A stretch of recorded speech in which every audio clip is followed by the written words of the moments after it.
I have an incredibly important question about this. How old were you the first time you saw sushi in person? And while we're at it, how old were you the first time you held a cappuccino in your hand or that style of drink, a latte, whatever? And then finally, how old were you the first time you saw an avocado in real life? Because you kids out there, I don't think you understand that all of this is very, very recent. Or at least it is for most of us. Avocados, for example, were common in California, but they did not become common throughout the rest of the country until the late 1990s. That's when they started letting them import them from Mexico. So I was well into adulthood the first time I saw one of these, and I didn't know what it was. See, the 1990s saw an explosion of this kind of thing. For example, if you watch a movie from the 1980s and a character orders an espresso or a cappuccino, it means they're a rich weirdo. Like there would be jokes, people asking, what in the world is that? Because again, it wouldn't be until the 1990s that Starbucks started to take over the world.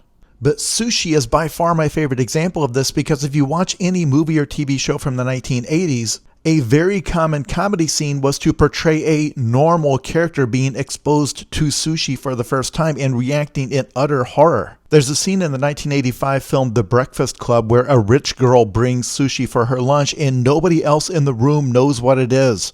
What's that? Sushi. Sushi? Rice, raw fish, and seaweed. Also in that category, just Chinese takeout. Throughout my childhood, I would see characters eating from these square boxes with the flaps at the top. And I always assumed it was a New York thing. I was in college the first time I ate at a Chinese restaurant and I was nervous because I didn't know how to use chopsticks and I thought that was required. In the movies and TV shows, they always used the chopsticks.